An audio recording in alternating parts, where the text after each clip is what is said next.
Siyathokoza ehlosini. Aseke sibeke icace indaba yedlozi ukuthi into ekanjani nje uma sichaza mhlambe okuba inkulumo kanjani okuba into ehamba kanjani. Aseke sithathe njengokuthi wena ukhuluma nomuntu, angithi lo muntu okhuluma naye kunabantu abalalele kulento eniyikhulumayo, angithi ngabe niyavumelana, angithi ngabe niyaphikisana, ngabe mhlawumbe awuvumi wena, angithi ayibona leyo nto, ngabe o-understand, angithi oyizwisisi leyo nkulumo,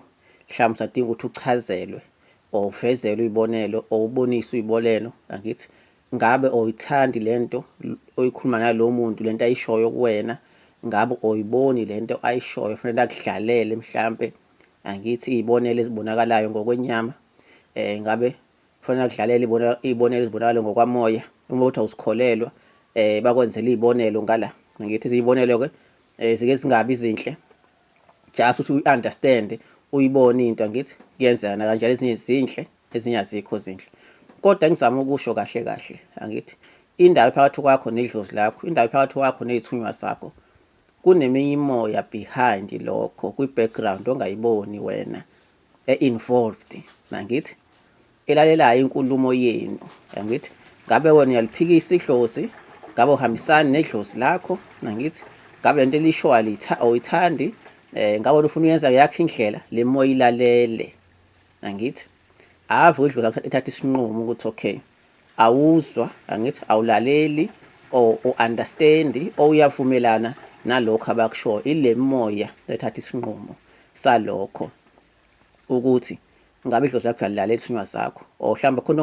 onga-understand odinga ukuthi uvezelwe kona or awulaleli. So idlozi lakho uma sethi awulaleli, olizwa, angithi olihloniphi, so kuyinto engasuki kubona kuqala, isuka kule moya le esuke ilalele i-convo yenu, angithi ibheke idlozi lakho ukuthi yonke into efanele iyiveze or likutshele ngaso sikhathi, likutshela kahle, angithi ngoba le moya ayikhethi side, angithi irepresenta wena, irepresenta idlozi lakho, angithi. So ngeke ukuthi idlozi lakho uma lingenzi kahle lithi hayi ngoba kuyidlozi sizoliyeka, yabo leyo nto, or mhlawumbe ngeke banake. No, yonke into kufanele be-fair, futhi ngeke uma kuwena, angithi ongalihloniphi idlozi lakho, ungayihloniphi imithetho, lithi hayi ngoba kuwena uzoyekwa. No, angithi iyona futhi ithi cha, mnikezeni i-chance, mhlawumbe aku-understand, mvezeleni, betheni iy'bonelo, yayibona leyo nto, ukuthi ziwu-10 ziwu-1000, yayibona, futhi ibona masho ukuthi no, soyabona wena nje just ukuthi uyaphikisa, angithi or uyavuma kodwa awuvumi ngenhliziyo yakho yonke, uyangabaza, angithi kuphinde ube yonke hayi ngoba engabaza mvezeleni ukuthi why nisho kanje, why nifuna enze kanje, angithi. So le convo is like i-convo erekhodwayo le, angithi, or i-convo elalelwe eminye imoya, angithi iyona ethatha isinqumo ukuthi hayi, yayibona loo nto, awuboni kahle, awuqondi ukwenzakalani, angithi abaphinde baveze iy'bonelo sometimes noma soze kuhlungu as long izokuvula amehlo,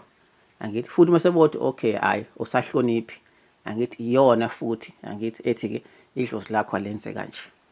yabona. So akuyona i-convo just phakathi kwakho nedlozi lakho ney'thunywa zakho, miningi imoya i-involved,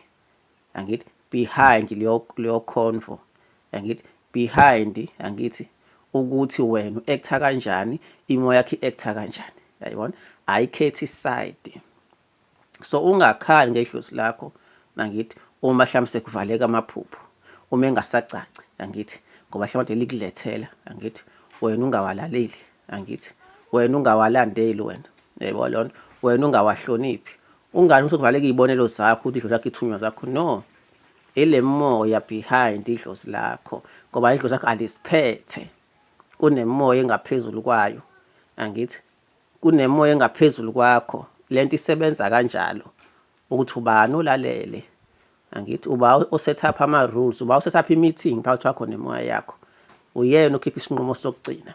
angithi. So imanqo yakho iseyiveza-ke manje ukuthi no, olungisela idlozi, angithi ngendlela efanele ngabe ulungisela ngayo, olalela idlozi ngendlela efanele ngabe ulilalela ngayo, awenze efanele ngabe uyakwenza, angithi, kodwa yonke into efanele ibe fair. That's why le moya iba khona, khona ungabe khona ukuxhaphazeka kwakho, angithi xhosa idlozi mhlawumbe ithunywa zakho, or idlozi lakho liqhaphazeke nalo.